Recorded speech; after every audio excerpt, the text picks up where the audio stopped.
Hello B.El.Ed first year students.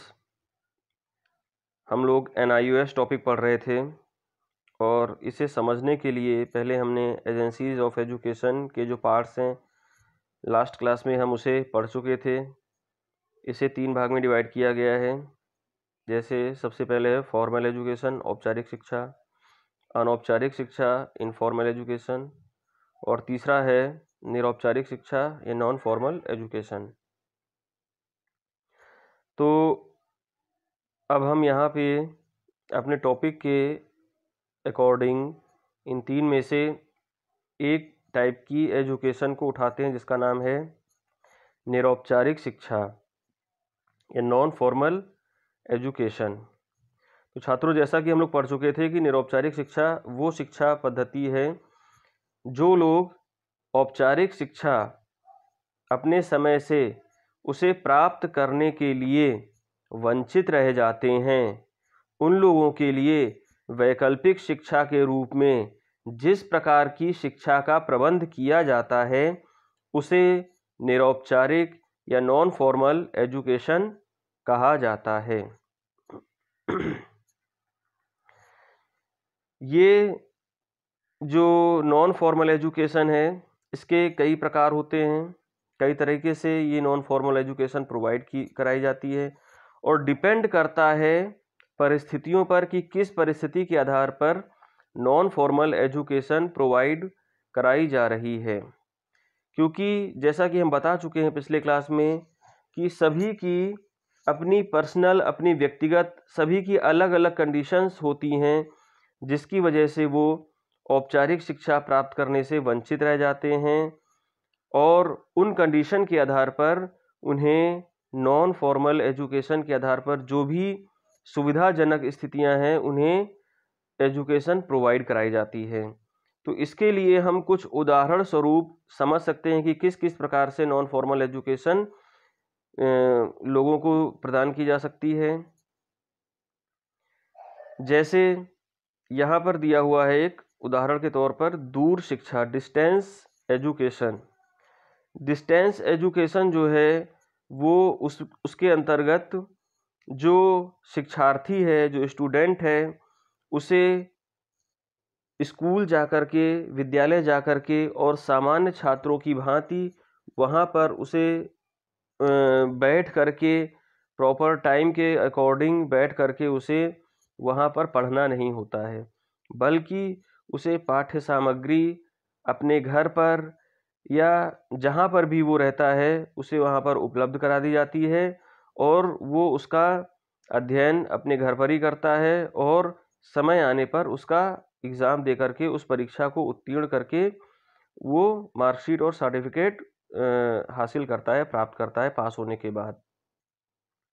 तो इसमें conditions कौन कौन सी हो सकती हैं? कंडीशंस जैसे कि सबसे पहली कंडीशन ये है कि जब बच्चे छोटे होते हैं तो पूर्व प्राथमिक शिक्षा के जो एज डिसाइड है, इसके बाद जो प्राथमिक शिक्षा, प्राइमरी एजुकेशन की जो एज डिसाइड है, फिर माध्यमिक शिक्षा, उच्च माध्यमिक शिक्षा और जो उच्च स्तरीय शिक्षा या विश्वविद्यालय स्तरीय शिक्षा जो है, ये सारी शिक्षा सभी अपने समय पर होती है और इनमें बच्चे अपना एडमिशन कराते हैं। लेकिन बाई चांस पहली कंडीशन ये हो गई कि कोई बालक अपने समय पर विद्यालय नहीं जा पाया, कोई भी कारण हो, तो उसकी एज तो बढ़ती ही जाएगी। उसकी एज बढ़ रही है और वो स्कूल नहीं जा रहा है। धीमे धीमे समय बीतने के साथ साथ वो एडल्ट हो जाएगा, प्रौढ़ हो जाएगा और वो अशिक्षित रहेगा। तो ऐसे लोगों के लिए भी डिस्टेंस एजुकेशन में शिक्षा का प्रबंध किया गया है। तो एक प्रकार की ये एडल्ट एजुकेशन एक कंडीशन आपकी यहाँ पर निकल करके आई। कुछ और कंडीशंस हम समझते हैं यहाँ पर, जैसे कि कुछ लोग जो है वो सामान्य स्थानों पर नहीं रहते हैं, बहुत दूर दराज क्षेत्रों में रहते हैं। ये दूर दराज क्षेत्र जो है वो बहुत पहाड़ी क्षेत्र हो सकते हैं जहाँ पर पहुँचना अत्यंत दुर्लभ है। तो जब वहाँ पर सामान्य गतिविधियाँ नहीं होती हैं, सामान्य चीज़ें जो हमारी रोज़मर्रा की ज़रूरत की वस्तुएं वहाँ पर पहुँचना अत्यधिक कठिन होता है। तो इसी वजह से चूँकि वहाँ पर पहुँचना बहुत दुर्लभ है, तो शिक्षा भी वहाँ पर नहीं पहुँच पाती है। कुछ पहाड़ी क्षेत्र हो गए या कुछ आदिवासी जंगली क्षेत्र, इस तरह के कुछ ऐसे दूर दराज के क्षेत्र होते हैं जहाँ पर शिक्षा उचित प्रकार से उस प्रकार से नहीं पहुँच पाती है जैसा कि सामान्य स्थानों पर। तो ऐसे क्षेत्रों के लोग भी शिक्षा से वंचित हो जाते हैं। उनके लिए भी इस प्रकार से शिक्षा का प्रबंध करना दूरस्थ शिक्षा या निरौपचारिक शिक्षा के माध्यम से किया जा सकता है।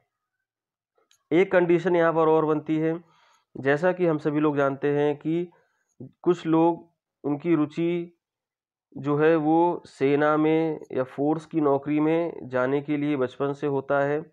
और हम लोग जानते हैं कि जो सेना में जो लोग नौकरी करते हैं, फोर्स में जो लोग नौकरी करते हैं, उसमें सिलेक्शन बहुत छोटी उम्र में किया जाता है। चाहे वो सामान्य सेना की जीडी की जो है वैकेंसी फुल की जाती हो या सीडीएस या एनडीए के बेस पर, तो कहीं ना कहीं इंटर पास आउट एनडीए में भी लेते हैं, तो कहीं ना कहीं वो ऑफिसर तो बन जाते हैं, लेकिन उनकी क्वालिफिकेशन जो है वो एजुकेशन वो कहीं ना कहीं उस लेवल तक नहीं पहुंच पाती है, या ग्रेजुएशन पोस्ट ग्रेजुएशन या इसके आगे भी पढ़ना चाहें तो वो उनकी सेना में नौकरी करने वालों की जो क्वालिफिकेशन है कहीं ना कहीं वो पीछे रह जाती है। तो ऐसे लोग भी दूरस्थ शिक्षा के माध्यम से अपनी एजुकेशन को, अपनी क्वालिफिकेशन को बढ़ा सकते हैं। तो ये कुछ रीज़न हैं, कुछ कंडीशंस हैं जो कि लोग औपचारिक शिक्षा से जिसकी वजह से वंचित रह जाते हैं, और इन लोगों के लिए वैकल्पिक रूप से शिक्षा का प्रबंध करना निरौपचारिक शिक्षा के अंतर्गत आता है, और इसका एक माध्यम दूरस्थ शिक्षा, डिस्टेंस एजुकेशन हो सकता है। वो नियमित रूप से अपने एजुकेशन इंस्टीट्यूट में ना जा करके घर पर रहते हुए ही पठन सामग्री प्राप्त करके और वहाँ पर अपने घर में पढ़ करके, असाइनमेंट बना करके और समय आने पर एग्ज़ाम दे करके वो अपनी एजुकेशन, अपनी क्वालिफिकेशन कंप्लीट कर सकते हैं। तो छात्रों, ये दूरस्थ शिक्षा आपको समझ में आई। इसके आगे हम बताते हैं, इसका एक प्रकार है खुली शिक्षा, तो ओपन एजुकेशन, जो बेसिकली आपका ये टॉपिक है। तो ओपन एजुकेशन जो है वो, इसके बारे में 1963 में सबसे पहले इसके बारे में विचार आया था। ब्रिटेन के उस समय के प्राइम मिनिस्टर हैरोल्ड विल्सन के मस्तिष्क में ये ओपन स्कूलिंग सिस्टम लागू करने का विचार आया था, और इसी आधार पर 1969 में ब्रिटेन में एक खुले विश्वविद्यालय, ओपन यूनिवर्सिटी की स्थापना की गई थी। और इसके बाद इसी विश्वविद्यालय, इसी यूनिवर्सिटी के आधार पर अमेरिका में 1971 में और भी फिर बहुत सारे देशों में ये जो है खुले विश्वविद्यालय, ओपन यूनिवर्सिटीज़ जो हैं वो लागू होने लगी थी। इसके अंतर्गत जर्मनी, फ्रांस में ओपन यूनिवर्सिटीज़ स्थापित हुई, और जापान में, बहुत सारे देशों में इसी के तर्ज पर देशों ने अपने देशों में ओपन यूनिवर्सिटीज़ स्थापित करना प्रारंभ कर दिया था। भारत में सबसे पहले 1977 में मदुरई विश्वविद्यालय ने अपने अंदर एक ओपन विश्वविद्यालय का एक विंग स्थापित किया था। तो इसके बाद से जो है पूरे 1969 के बाद से, ब्रिटेन में सबसे पहले ओपन होने के बाद से खुला विश्वविद्यालय पूरे दुनिया में ओपन होना स्टार्ट हो चुका था। तो छात्रों, इस प्रकार से हम ये कह सकते हैं कि खुले विश्वविद्यालय की जो शुरुआत है वो कहीं ना कहीं ब्रिटेन के द्वारा की गई थी। अब हम यहाँ पर देखते हैं कि खुली शिक्षा है क्या। खुली शिक्षा या ओपन एजुकेशन, खुली शिक्षा शिक्षा के क्षेत्र में एक नया आंदोलन है। यह एक ऐसी शिक्षा व्यवस्था है जिसमें न शिक्षा संस्थाओं में आने का बंधन है, और न आयु का बंधन है, और न समय का बंधन है। कुछ पाठ्यक्रमों में तो पूर्व शैक्षिक योग्यता का भी बंधन नहीं है। सीखने वालों में सीखने की इच्छा, लगन एवं शक्ति होनी चाहिए। बच्चे, युवक और प्रौढ़ों का कोई भी जब चाहे वो जहाँ चाहे वहाँ और जिस माध्यम से चाहे उस माध्यम से इस प्रकार से शिक्षा प्राप्त कर सकते हैं। इसी प्रकार की शिक्षा को खुली शिक्षा कहा जाता है। खुली शिक्षा जो है वो दूर शिक्षा के अंतर्गत एक ऐसी प्रणाली है, ऐसी शिक्षा प्रणाली है जो औपचारिक शिक्षा के बंधनों से मुक्त होती है और इसके द्वार जो हैं सभी के लिए खुले हैं। सभी लोग जो है वो खुली शिक्षा प्राप्त कर सकते हैं।